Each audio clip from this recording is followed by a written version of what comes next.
Vamos con el estudio de la carta a los Romanos, capítulo 8. Dios mediante vamos a profundizar en el día de hoy. Versículo 35.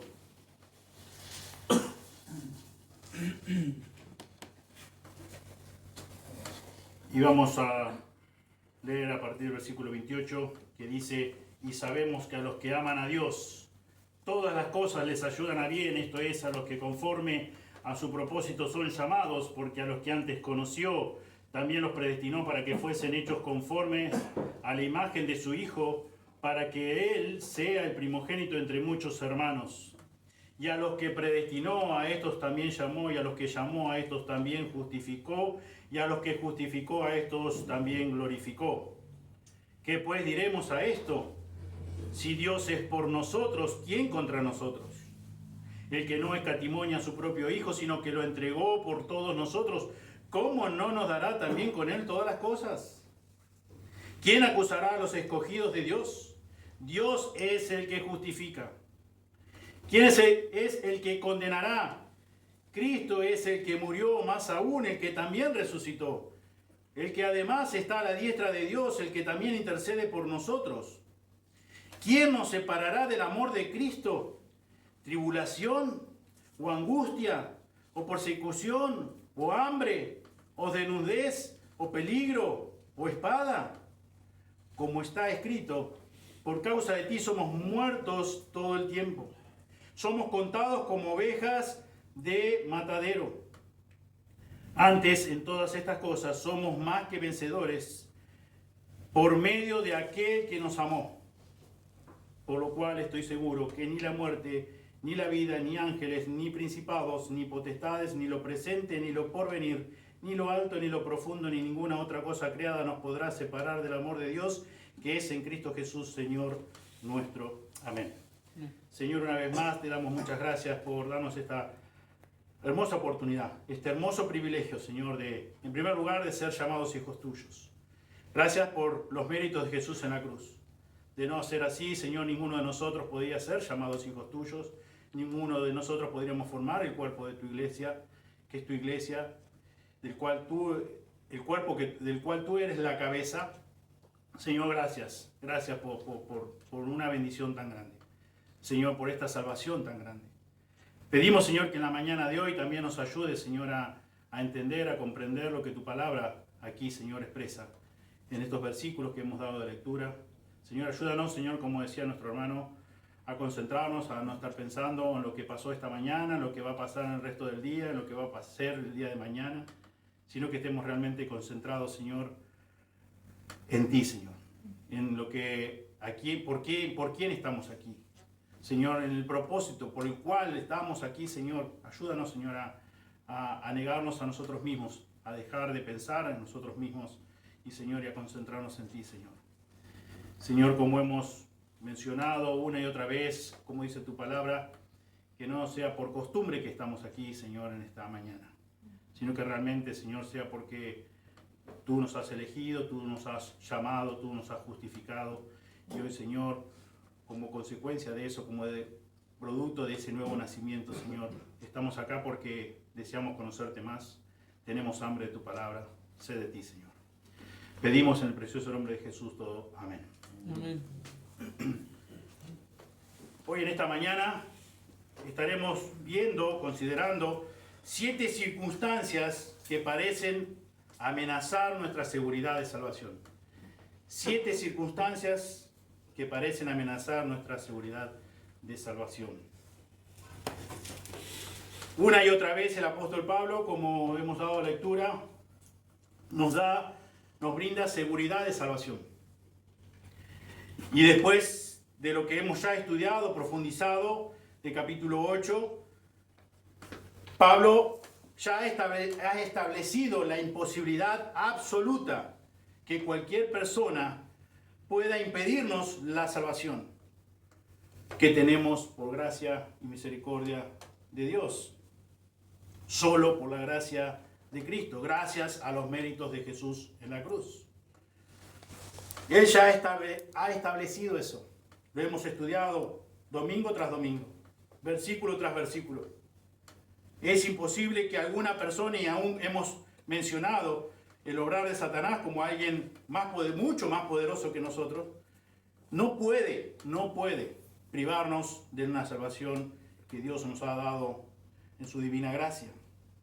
No puede hacer nada para hacer que nuestra salvación perezca, para que nuestra salvación no sea completa, para que nuestra salvación no sea segura, para que nuestra salvación no sea eterna. No hay nada, no hay ninguna persona que pueda hacer algo para que cambie nuestra seguridad de salvación. Pablo anticipa una pregunta similar a la que ya ha hecho anteriormente en los versículos que hemos ya estudiado, que hemos profundizado, diciendo: ¿es posible que las circunstancias le roben a un creyente su salvación? ¿Es posible? Ya lo hemos preguntado esto, pero de otra forma. ¿Es posible que haya alguna persona que le robe a un hijo o hija de Dios su salvación? Es ahora que el apóstol procede a mostrar que esto también es imposible. Así como no hay ninguna persona, ni el mismo Satanás, tiene la facultad, la capacidad para impedir o para robarnos nuestra salvación, tampoco, dice Pablo, tampoco hay ninguna circunstancia, por más terrible que sea, que pueda robarnos a nosotros los creyentes la salvación o quitarnos esa seguridad de salvación eterna. Y comienza aquí versículo 35. ¿Quién nos separará del amor de Cristo? ¿Quién nos separará del amor de Cristo? Aquí en el idioma original el pronombre interrogativo tis, o sea, en nuestra traducción ¿quién?, es la misma palabra que está en el comienzo de los dos versículos anteriores. Fíjense, versículo 33. ¿Quién acusará a los escogidos de Dios? Versículo 34. ¿Quién es el que condenará? Misma palabra.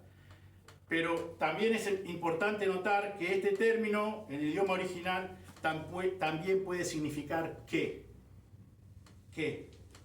Con lo cual entendemos que Pablo está hablando o tratando el tema de cosas o circunstancias. Ya no se está refiriendo puntualmente a quién o como personas, sino como qué circunstancia puede haber en la vida de un creyente para que el creyente dude de su salvación o pierda su salvación. En esencia, esta pregunta es una extensión de la que ya he discutido anteriormente con respecto a esta posibilidad de que un creyente se coloque a sí mismo fuera del alcance de la gracia de Dios. Pablo deja bien en claro, sin importar cuán amenazadora y potencialmente destructiva sea la circunstancia, ningún creyente verdadero puede perder su salvación en Cristo. Eso es lo que quiere dejar bien en claro el apóstol Pablo.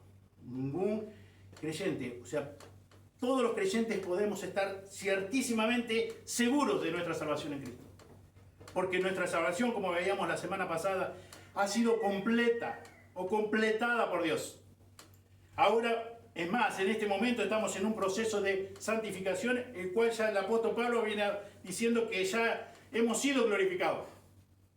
Con lo cual, nosotros podemos estar 100% seguros de que quien nos justificó es el mismo que nos glorificó. Estamos en un proceso de santificación, pero Dios ya completó la obra. Por lo tanto, todo creyente podemos estar 100% seguros de nuestra salvación en Cristo. Nadie nos puede hacer perder. Ni aún nosotros mismos podemos hacer algo que nos lleve a perder nuestra salvación. Por eso podemos estar 100% seguros de que la salvación es de Dios, de principio a fin. Dios es que por medio de su Hijo, del sacrificio de Jesús en la cruz, Él fue quien pagó la deuda, toda nuestra deuda de pecado, absolutamente toda, y Él es el mismo que nos asegura de que no hay nada, no hay nadie que nos puede separar, como vemos en la lectura hace un momento, de su divino amor, de su amor eterno. Por lo tanto, cada uno de nosotros podemos estar 100% seguros. Ya hemos considerado, personas no hay ninguna que nos puedan hacer perder la salvación.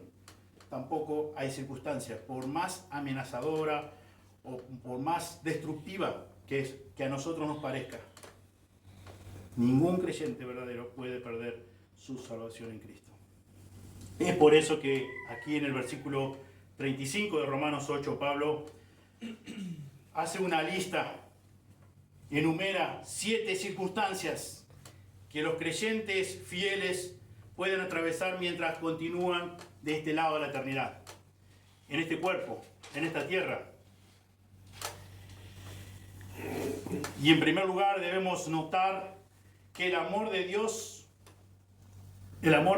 en Cristo no se refiere al amor de un creyente hacia Él o hacia Cristo o hacia Dios, sino más bien su amor por nosotros. Su amor por nosotros. Ahí en versículo 37, Romanos 8 dice: antes en todas estas cosas somos más que vencedores por medio de aquel que nos amó. De aquel que nos amó. No depende de tu amor. Tu seguridad no viene de tu amor por Dios, sino del amor de Él hacia nosotros. En versículo 39 leímos también hace un momento, dice: ni lo alto ni lo profundo ni ninguna otra cosa creada nos podrá separar del amor de ¿quién? De Dios, que es en Cristo Jesús, Señor nuestro. Debemos tener bien presente eso.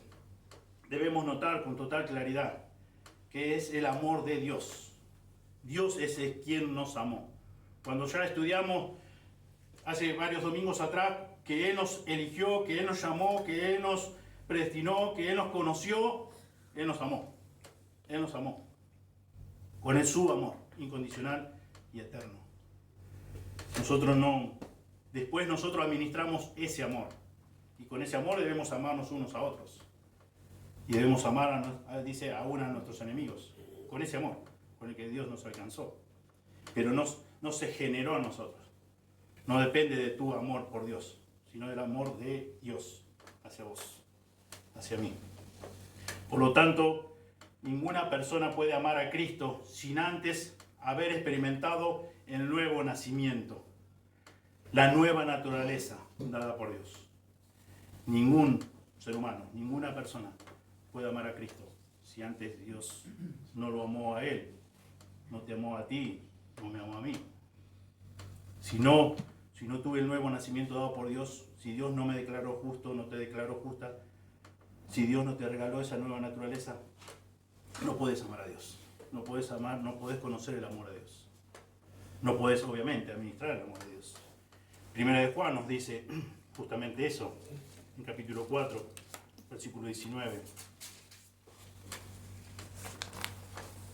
Nosotros le amamos a Él. ¿Por qué dice Juan? Porque Él nos amó primero. Él nos amó primero. Él nos dio el nuevo nacimiento. Él nos dio la nueva naturaleza. ¿Por qué amamos a Dios? ¿Por qué tenemos sed de la palabra de Dios? Como dice aquí también la carta de Pedro, capítulo 1, versículo 22 en adelante. Y habiendo purificado vuestras almas por la obediencia a la verdad mediante el Espíritu para el amor fraternal no fingido, amaos unos a otros entrañablemente de corazón puro, siendo renacidos no de simiente corruptible, sino de incorruptible, por la palabra de Dios que vive y permanece para siempre. Porque toda carne es como hierba y toda gloria del hombre como la flor de la hierba. La hierba se seca y la flor se cae, mas la palabra del Señor permanece para siempre. Y esta es la palabra que por el Evangelio os ha sido anunciada. Desechando pues toda malicia, todo engaño, hipocresía, envidias y todas las detracciones, desead como niños recién nacidos la leche espiritual no adulterada, para que por medio de ella crezcáis para salvación, si es que habéis gustado la benignidad del Señor. Aquí también Pedro nos dice que podemos amar a Dios, podemos amar su palabra, necesitamos de su palabra porque hemos nacido de nuevo. De lo contrario, si no hay una nueva naturaleza, no vamos a amar a Dios. Si no tenemos el nuevo nacimiento espiritual, tampoco vamos a entender la palabra de Dios. Como dice en 1 Corintios 2, 14. Que el hombre natural no puede percibir, no puede entender las cosas que son del Espíritu, las cosas que son espirituales. Y acá claramente Pedro nos dice que aquel que ha sido renacido por la palabra de Dios, que vive y permanece para siempre, va a desear esa misma palabra, porque fue nacido por la palabra de Dios. Tuvo el nuevo nacimiento. No es algo, como dice también Juan, el apóstol Juan, No va a ser algo gravoso obedecer a Dios, sino justamente con el salmista nos podemos unir y decir, realmente es un deleite obedecer a Dios. Realmente leer la palabra de Dios es algo que deseo de corazón, es algo que anhela mi ser, es algo que desea mi nuevo nacimiento, mi nueva naturaleza, desea eso. Es la única forma que puedo ser alimentado con la palabra de Dios. O sea, la parte espiritual de un ser humano, el cual nació muerto espiritualmente, como dice la Escritura, no, por mejor manjar, por mejor asado, por mejor costillar que pueda comer, mejor cordero, mejor lechón, nunca va a poder alimentar su alma. Nunca, jamás. Solamente se alimenta el alma espiritual de un ser humano con la palabra de Dios. Solamente. Y Dios es el que ha dado ese nacimiento. Y dice acá que producto de eso, así como un bebé recién, hace la ilustración Pedro acá en capítulo 2, versículo 1, así como un bebé recién nacido desea así la leche física, digamos, natural de su mamá, y por la cual si no se la da, va a llorar intensamente. De la misma forma nosotros, que ya hemos sido renacidos por la palabra de Dios, Dios ya nos ha declarado justos, ya tenemos el nuevo nacimiento, la nueva naturaleza. De la misma forma, o con la misma intensidad, vamos a desear la Biblia. Vamos a desear conocer más la Biblia, leer más la Biblia, memorizar más la Biblia, aprender mejor la Biblia, porque es la única forma que podemos alimentar nuestra alma. Podemos conocer a Dios, al Dios de la Biblia, aquel Dios que nos llamó, aquel Dios que nos conoció desde mucho antes de que nosotros estuviéramos en el vientre de nuestra madre. Ese Dios es conocido por la Biblia. Obviamente, Él nos hizo renacer por poder de su palabra, pero nosotros, ¿cómo le conocemos a Él? Por medio de su palabra, deseando su palabra. Entonces, dicho esto, si no hay un nuevo nacimiento, si no hay una nueva naturaleza dada por Dios, esto va a ser, si yo leo la Biblia, si yo me congrego todos los domingos, va a ser una religión. Y la religión no te salva ni a vos, ni a mí, ni a nadie. Y no sirve. No sirve. Te engañás a vos mismo. Me engaño a mí mismo. Y no sirve. Si Dios fuera hoy, el último día que estamos sobre la tierra y viene a buscar a sus hijos, si vos has hecho todo esto por religión, ¿sabe qué? Dios te va a decir, como dice en Mateo 7, nunca te conocí. Fuiste un religioso, fuiste una religiosa, pero yo nunca te conocí. Nunca tuviste el nuevo nacimiento, nunca me amaste verdaderamente, porque nunca fuiste mi hijo, nunca fuiste mi hija. Pero si nosotros por su gracia hemos nacido de nuevo, sí nos va a decir, bien, hijo, bien, buen siervo y fiel, entra en el gozo de tu Señor. Bien, sierva y fiel, entra en el gozo de tu Señor. Pero ese nacimiento no lo producimos nosotros. Y por esa razón, cuando es dada por Dios, porque es dada por Dios, es 100% seguro. Es 100% seguro, y eso es lo que justamente Pablo, versículo tras versículo de este capítulo 8 de Romanos, quiere brindarnos esa seguridad. Podemos estar 100% seguros de nuestra salvación, porque no depende de nosotros, depende de Dios. Y por lo tanto, no hay persona, no hay cosa creada, como termina diciendo el capítulo 8, no hay cosa creada que nos pueda separar de ese amor de Dios. Es para siempre, y es por gracia. Todos los méritos, toda la gloria es para Él, nada para nosotros. Pero así como no existe una persona, tampoco, dice Pablo, tampoco existe una circunstancia, por más terrible que sea, tampoco nos puede separar del amor de Dios. Y es eso justamente que por eso menciona estas 7 circunstancias aquí en versículo 35 del capítulo 8 de Romanos. En este contexto, el amor de Cristo representa la salvación. Por ende, Pablo está preguntando retóricamente si cualquier circunstancia es lo suficientemente poderosa como para ocasionar que un creyente se vuelva en contra de Cristo, de tal modo que Cristo mismo le dé la espalda al creyente. ¿Qué pasa con el poder y la permanencia del amor de Cristo hacia las personas que ha comprado con su sangre, con su propia sangre? Es imposible, dice Pablo, es imposible. O sea, como ya hemos mencionado anteriormente, la salvación que nos ha dado Dios es de una vez y para siempre, es completa, es eterna. No no es temporal, no depende de que también te portes vos en esta vida. No depende de tus logros personales, no depende de tus buenas obras, depende 100% de Dios. Por eso dice, como hemos ya estudiado, a lo que justificó también glorificó. Es una obra completa, dice Pablo también en Filipenses. El que comenzó la obra, la va a terminar, la va a perfeccionar. Fuimos declarados justos. Ya es cuestión de tiempo, vamos a ser declarados, vamos a ser glorificados. Vamos a compartir la misma gloria con Cristo, de Cristo. Entonces es imposible, es imposible.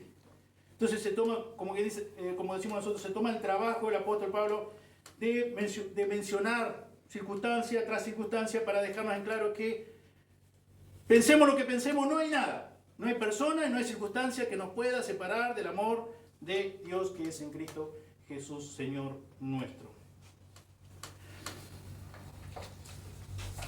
El Evangelio de Juan, capítulo 13, versículo 1.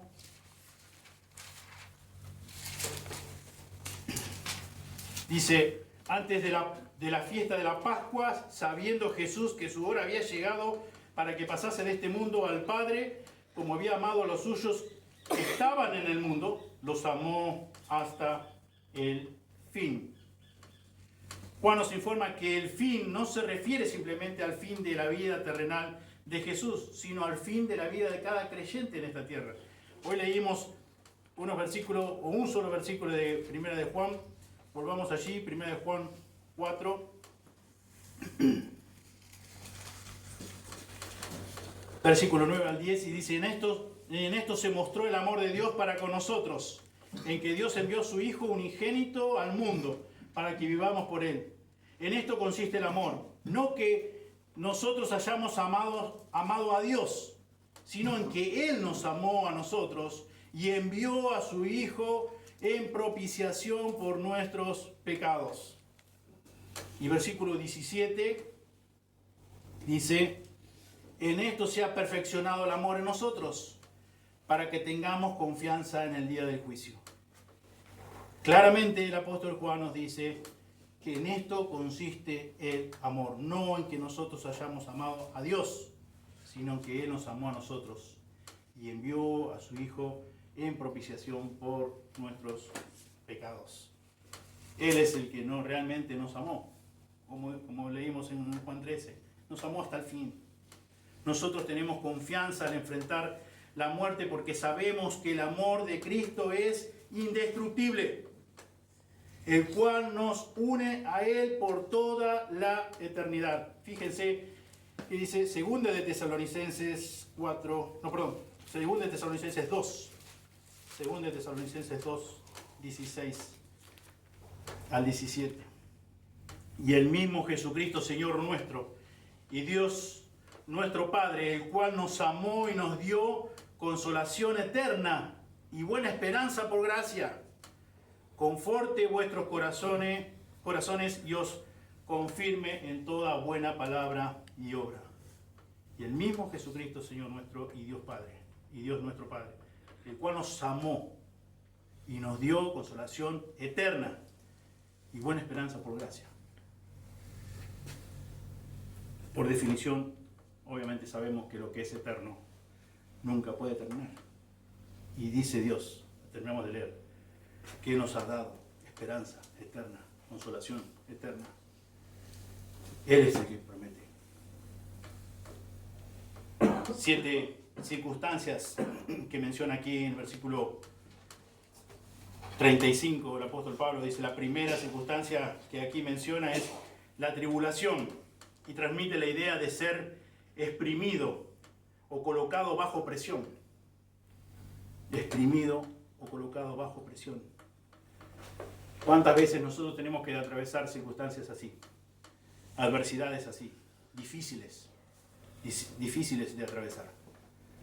Nos sentimos realmente como si una gran presión estuviera sobre nuestra cabeza, sobre nuestro cuerpo, sobre nuestros hombros, sobre nuestra cervical, decimos muchas veces. Estamos agobiados por esta presión. Estamos como estrujados, como exprimidos por esta circunstancia. Y pensamos y decimos quizás, comienza a entrar la duda en nuestros corazones o damos lugar a la duda y comenzamos a pensar que quizás yo no soy salvo, quizás he perdido mi salvación. Y recordad lo que ya hemos mencionado antes. Si sos verdaderamente un hijo de Dios, una hija de Dios, sí, Dios no dice que es más, esto dice todo lo contrario, como vamos a ver en esta mañana. Vamos a ser atribulados por causa del nombre de Cristo. En ningún lado dice que si sos un hijo, una hija de Él, vas a vivir una vida caminando sobre el lecho de rosas, de pétalos de rosas. Pero cuando estás pasando por momentos así, recordá que Dios es el soberano. Recordá lo que hemos ya estudiado en el versículo 28. Todas las cosas te van a ayudar para bien según Dios. Aún la tribulación, aún estar colocado bajo presión. Dios debe ser glorificado con esa circunstancia. Y Él nos da los recursos necesarios para poder pasar ese momento difícil. También menciona aquí en versículo 35 como segunda circunstancia la angustia, la cual se refiere a un espacio estrecho. Transmite la misma idea que tribulación. Esa idea básica de un confinamiento estricto que impide el movimiento. Un lugar estrecho, no puedes moverte. Algo que nos hace indefensos. Estamos indefensos en esa circunstancia, en esa angustia. Somos vulnerables, nos sentimos vulnerables. En tales circunstancias lo único que un creyente debe de hacer es confiar en su Dios y orar a su Dios pidiendo fuerza para resistir. Porque nosotros no podemos manejar esa situación. Como decimos nosotros muchas veces, nos sobrepasa. No tenemos el control. Estamos en un lugar puesto en estrecho. No podemos hacer nada. Estamos impotentes, somos indefensos. Nos sentimos vulnerables.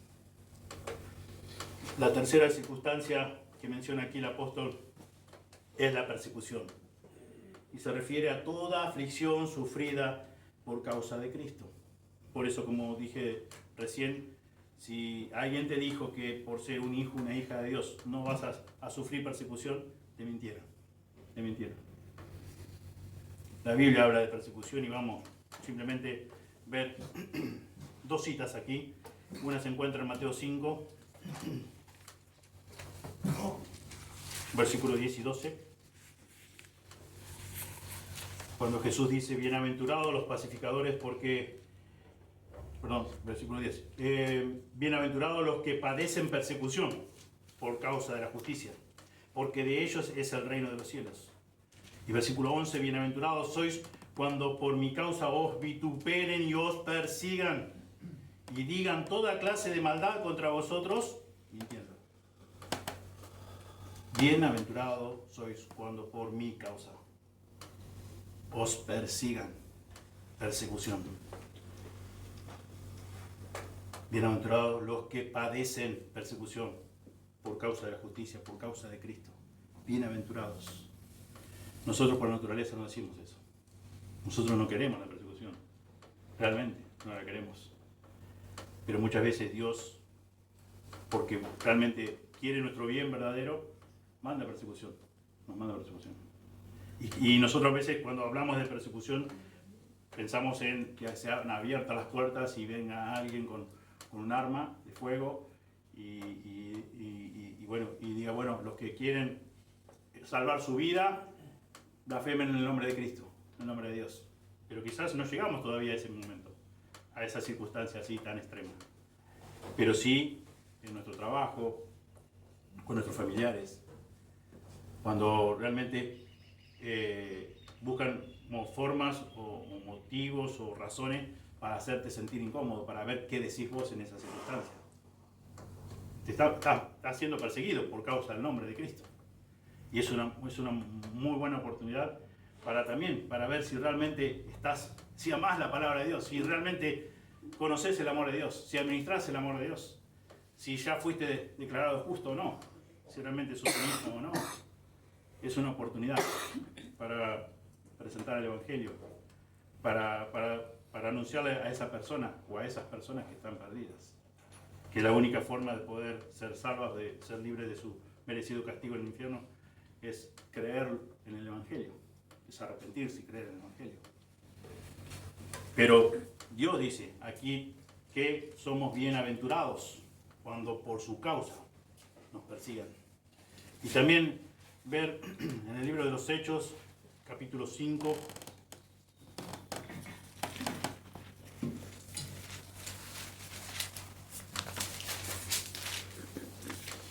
el hermoso testimonio de nuestros hermanos, los apóstoles, padeciendo. Capítulo 5 de Hechos, versículos 40 y 41. Y dice así la Escritura: y convinieron con él, y llamando a los apóstoles, después de azotarlos, les intimaron que no hablasen en el nombre de Jesús, y los pusieron en libertad. Y ellos salieron de la presencia del concilio, gozosos de haber sido tenidos por dignos de padecer afrenta por causa del nombre. Y todos los días en el templo y por las casas no cesaban de enseñar y predicar a Jesucristo. Después de haberlos azotados, ellos salen gozosos por haber sido tenidos por dignos de padecer afrenta por causa del nombre. Yo decía recién que nosotros por naturaleza no queremos ser perseguidos, no queremos que nos hagan a un lado, no queremos que se burlen de nosotros en el trabajo, o en la misma familia, o en un grupo de amigos, no queremos, por naturaleza no queremos. Pero acá dice que por causa del nombre de Cristo, estos hermanos, nuestros hermanos, aquellos que también fueron declarados justos, aquellos que fueron salvos también por gracia, sufrieron azotes por causa del nombre, y ellos salieron gozosos por haber padecido por causa del nombre. Leíamos recién en Mateo 5, Jesús dijo: bienaventurados sois cuando por mi causa padecen persecución.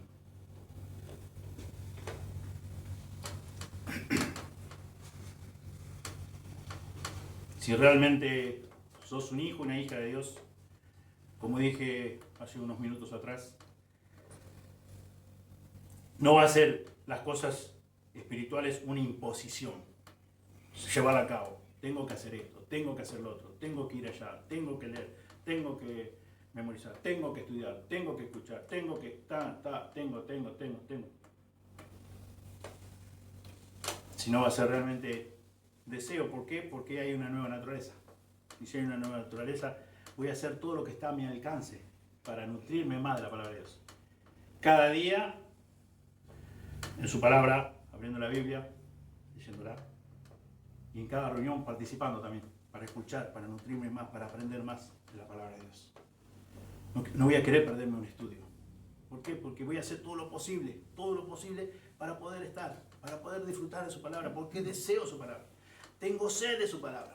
Quiero aprender más de su palabra. Quiero conocer más al Dios que me salvó, al Dios que me amó, aquel Dios que estuvo dispuesto a pagar con su propia sangre la deuda infinita de mis pecados. Quiero conocer más.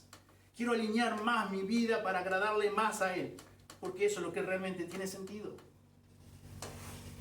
Pero si no existe la nueva naturaleza, va a ser todo una imposición. Siempre voy a tener una excusa o alguna razón para no leer la Biblia, para no estudiar la Biblia, para no asistir a la reunión. Siempre voy a tener algo, siempre va a haber algo. ¿Por qué no está la nueva naturaleza? No está la nueva naturaleza. Sí, es muy triste, ¿no? Pero cuando un bebé nace muerto, no llora para tomar el pecho de su madre. No llora, porque nació muerto, está muerto, no tiene vida. El que no tiene vida espiritual no desea la palabra de Dios. No hace nada para aprender la palabra de Dios. Porque no está, porque no nació, no hay vida. No hay nuevo nacimiento, no hay nueva naturaleza. Y eso no lo hacemos nosotros, lo hace Dios. Pero si Dios nos dice a nosotros que nos debemos arrepentir y creer en el Evangelio. Y continúa diciendo Pablo aquí, que tampoco, como cuarta circunstancia, el hambre tampoco es una circunstancia tan horrible que nos lleve a perder la salvación. Muchas veces, a causa de la persecución, viene el hambre. Muchos creyentes han sido encarcelados y poco a poco han llegado a morir de hambre debido a una alimentación inadecuada. Como producto de persecución, también viene el hambre. Mala alimentación, escasa alimentación, falta de alimentación. Producto también de ser perseguido por causa del nombre, como leíamos en Hechos 5. Quinta circunstancia es la desnudez. Y acá Pablo no se refiere a no poseer ninguna ropa, sino más bien a la falta de ropa de abrigo. La idea es la misma que estar desprotegido, que ser vulnerable, no tener suficiente ropa de abrigo cuando las temperaturas son muy bajas. Esa palabra quiere decir eso. Transmite o se refiere justamente a eso. No a que no posea ninguna ropa, sino que no posea la ropa suficiente en los momentos de gran frío. Y es la misma idea. Sentirse vulnerable, estar indefenso, estar en estrecho, estar exprimido. La sexta circunstancia es el peligro. Quedar expuesto a todo tipo de riesgo en general, incluyendo el peligro de maltratos o de ser traicionados. Todo tipo de peligro. Todo. Y que te puedas imaginar. Bien amplio el término, el concepto. Como decía recién, muchas veces no, por causa del nombre, no queremos sufrir el bullying, como le dicen actualmente.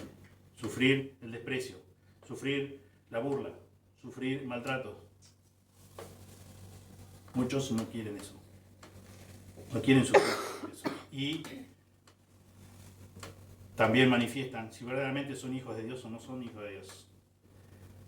Porque la adversidad, el peligro, la persecución ha evidenciado a lo largo de la historia del cristianismo quien verdaderamente se ha jugado por Dios es quien ha tenido la nueva naturaleza, el nuevo nacimiento. Y no importa si me van a torturar, no importa si se van a burlar, no importa, mucho menos. No importa si tengo que pegar mi propia vida física, por amor del nombre de Dios. Séptima y última circunstancia que menciona aquí el apóstol Pablo en versículo 35 de Romanos 8, la espada. Esta espada a la cual Pablo se refiere se parecía más bien a una daga alargada que era usada con frecuencia por los asesinos, ya que podía esconderse con gran facilidad. Una daga alargada. Era un símbolo de muerte e indicaba la posibilidad de ser asesinado, antes que la de morir en una batalla militar.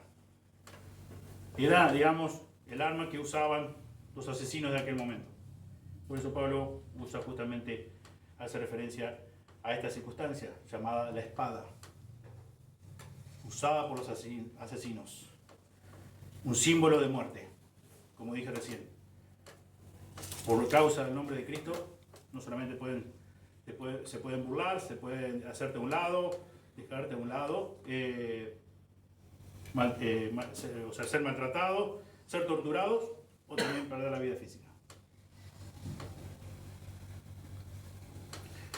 Como ya sabemos, Pablo no estaba hablando de todas estas circunstancias o aflicciones desde la teoría, desde la oficina, digamos, o por información de segunda mano. Me dijeron que los hijos de Dios, que los verdaderos creyentes van a sufrir esto. Van a estar en peligro, van a ser atribulados, van a estar en angustia, van a padecer hambre, van a padecer desnudez, Y aún quizás también van a morir por esta causa, por la causa de Cristo. Me dijeron eso. Lo estudié en unos libros de historia. Vayamos, por favor, a 2 de Corintios 11.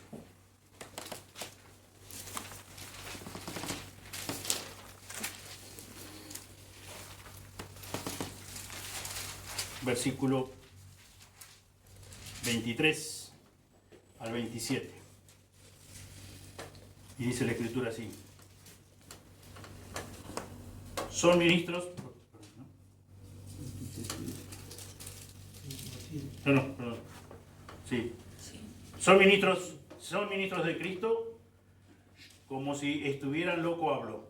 Yo más, en trabajos más abundante, en azotes sin número, en cárceles más, en peligros de muerte muchas veces. De los judíos 5 veces he recibido 40 azotes menos 1. 3 veces he sido azotado con varas. 1 vez apedreado. 3 veces he padecido naufragio. 1 noche y 1 día he estado como náufrago en alta mar. En camino muchas veces. En peligros de ríos. Peligros de ladrones. Peligros de mi nación. Peligros de los gentiles. Peligros en la ciudad. Peligros en el desierto.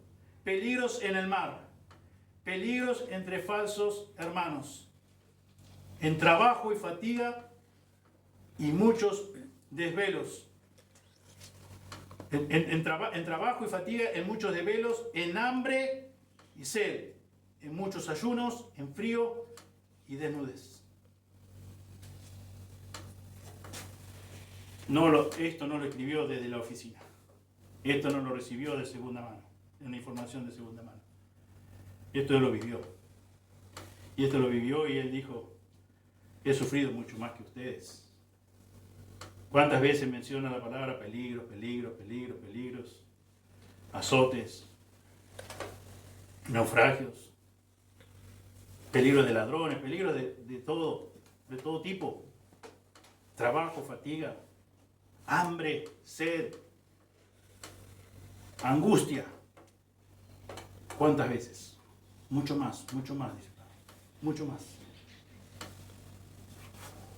Y Él nos dice que no hay ninguna circunstancia. Y aquí en versículo 35 de Romanos 8 solo menciona 7 circunstancias. Pero Él dijo, no hay nada terrible en esta vida que nos pueda separar de Dios, que nos pueda separar del amor de Dios. Porque no nació el amor de nosotros a Dios. Dios nos alcanzó con su amor. Es el infinito amor de Dios que nosotros hoy tenemos y disponemos. Por lo tanto, no hay persona, no hay circunstancia que nos pueda separar del amor de Dios, que es en Cristo Jesús, Señor nuestro. Oremos. Señor, muchas gracias por tu palabra una vez más. Muchas gracias por lo que pudimos aprender esta mañana, porque tu palabra realmente nos exhorta, nos anima y nos alimenta. Muchas gracias que por medio de ella, Señor, podemos conocerte más. Pedimos, Señor, que tú nos ayudes a ver esta realidad de nuestras vidas y que podamos examinar nuestros corazones frente a la luz de tu palabra y confiando en el obrar de tu Espíritu Santo y podamos darnos cuenta a tiempo si verdaderamente somos tus hijos o no, si verdaderamente hemos nacido de nuevo o no, si somos religiosos o qué somos, Señor, si somos tus hijos o no lo somos. No hay término medio. No somos medios hijos tuyos y medios hijos del mundo, medios hijos de Dios y medios hijos del diablo. Tú no lo dices eso en tu palabra. O somos tus hijos o somos hijos de Satanás. Señor, que no estemos engañados.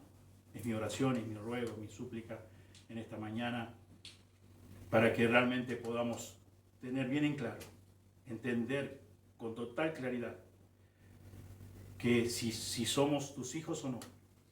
Señor, que no estemos aquí, Señor, reuniéndonos cada semana pensando que somos tus hijos, creyendo que somos tus hijos. Y en un abrir y cerrar de ojos, en un momento, en un instante, tú nos digas, nunca te conocí, apártate de mí, hacedor de maldad. Señor, no queremos para nadie de los que está aquí presente esta mañana escuchar esas palabras, Señor. Pedimos, Señor, que obres en cada uno de nuestros corazones y aquellos que aún no son tus hijos, Señor, que tú obres con arrepentimiento, Señor, y que le concedas la fe, Señor, para que pueda creer, depositar en la misma persona de Cristo. Te damos gracias por tu palabra, por este tiempo, te damos gracias por todo. En el nombre de Jesús oramos. Amén. Amén. Bien, los invito a ponerse de pie para cantar un himno más.